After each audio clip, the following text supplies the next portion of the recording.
बता दें, एचयूटी मामले में बड़ा खुलासा हुआ है। एनआईए के पूछताछ में चौंकाने वाले खुलासे हुए हैं। एमपी में एचयूटी का हेड यासिर था, तेलंगाना में एचयूटी का हेड मोहम्मद सलीम था। 2022 में हैदराबाद में ऑल स्टेट हेड मीटिंग हुई थी। मीटिंग में तय हुआ था ये पूरा एजेंडा आईएसआईएस, अलकायदा और तालिबानी की तरह खौफ पैदा किया जाए। स्टेट कमेटी को मिला था आदेश। तो एचयूटी मामले में लगातार एक के बाद एक कई खुलासे हो रहे हैं और अब एक और बड़ा खुलासा यहाँ पे हुआ। एनआईए की पूछताछ में चौंकाने वाले खुलासे हुए हैं। बता दें कि एमपी में एचयूटी का हेड यासिर था, तेलंगाना में एचयूटी का हेड मोहम्मद सलीम था। 2022 में हैदराबाद में ऑल स्टेट हेड मीटिंग हुई थी। मीटिंग में तय हुआ था पूरा एजेंडा आईएसआई, अलकायदा और तालिबानी की तरह खौफ पैदा किया जाए। ये तय किया गया था मीटिंग में। स्टेट कमेटी को मिला था इसका आदेश। तो इस वक्त की ये बड़ी खबर आपको बता रहे हैं। एचयूटी मामले में संदिग्धों से लगातार यहाँ पे जो पूछताछ चल रही है उसमें एक के बाद एक कई बड़े खुलासे हो रहे हैं और अब एक और बड़ा खुलासा सामने आया। और इसी खबर पे ज्यादा जानकारी के लिए हमारी संवाददाता हरप्रीत हमारे साथ जुड़ रहे हैं, उनका रुख कर लेते हैं। हरप्रीत, एक के बाद एक कई खुलासे इसमें हो रहे हैं और अभी एक और बड़ा खुलासा यहाँ पे सामने आया।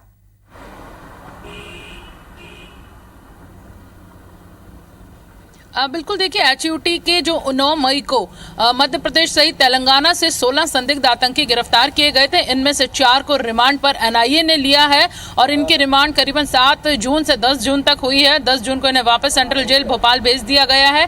इस रिमांड में यह निकलकर सामने आया है कि मध्य प्रदेश का जो एचयूटी हेड था वो यासिर खान था, जो एक जिम ट्रेनर है, और इसके साथ ही मोहम्मद सलीम उर्फ सौरभ राजवैद, जो भोपाल का रहने वाला युवक है जिसने मुस्लिम धर्म अपना लिया था, इस्लाम कबूल कर लिया था, ये तेलंगाना हेड था। 2022 में हैदराबाद में एचयूटी स्टेट हेड्स की मीटिंग हुई थी और इस मीटिंग को लीड करने वाला कोई और नहीं बल्कि सौरभ राजवैद उर्फ मोहम्मद सलीम था। इस मीटिंग में एजेंडे तय किए गए थे कि किस तरह से अपने इस संगठन को आगे बढ़ाना है, इस तंजीम को आगे बढ़ाना है, और इसका जो मकसद है वो न सिर्फ शरीयत और खलीफा को फैलाना बल्कि दहशत फैलाना भी है। और इसके लिए ज्यादा से ज्यादा युवकों को इससे जोड़ना, धार्मिक स्थलों पर खौफ पैदा करना, विस्फोट करना, हिंदूवादी जो नेता हैं उनको कहीं ना कहीं उनको नुकसान पहुंचाना, और इसके साथ ही तंजीम के लिए चंदा इकट्ठा करना, हथियार इकट्ठा करना, इस एजेंडे में तय किया गया था। इसके बाद यासिर लौटकर वापस भोपाल आया था और वो इस जिहाद में जुट गया था और इसके साथ ही तेलंगाना से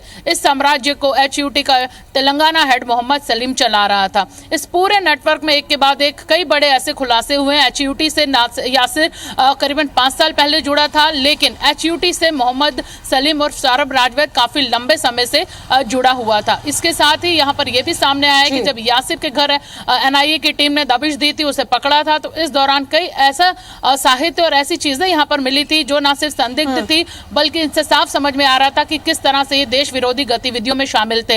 इन स्टेट हेड की जो मीटिंग यहाँ पर 2022 में हैदराबाद में हुई थी, इसमें यह एजेंडा भी यहाँ पर तय किया गया था कि आईएसआईएस, अलकायदा और तालिबानी तरीके से यहाँ पर जो दहशत है वो यहाँ पर फैलाई जाए। तो फिलहाल यासिर को यहाँ पर जब एनआईए ने रिमांड पर लिया, उससे मिले इनपुट के बाद क्रॉस चेक करने के लिए पुनः जो 4 युवक हैं, संदिग्ध आतंकी हैं, उनको यहाँ पर रिमांड पर एनआईए ने लिया था। और इन 4 में से हम बताना चाहेंगे अपने दर्शकों को कि 3 ऐसे युवक हैं जो हिंदू धर्म छोड़कर मुस्लिम बने हैं और अब इन देश विरोधी गतिविधियों में शामिल हैं। फिलहाल एक के बाद एक कई बड़े खुलासे यहाँ पर सामने आ रहे हैं। बिल्कुल, एक के बाद एक कई खुलासे यहाँ पे सामने आ रहे हैं। नजर बना के रखें, आगे भी अपडेट आपसे लेते रहेंगे। फिलहाल अभी के लिए आपका बहुत बहुत शुक्रिया।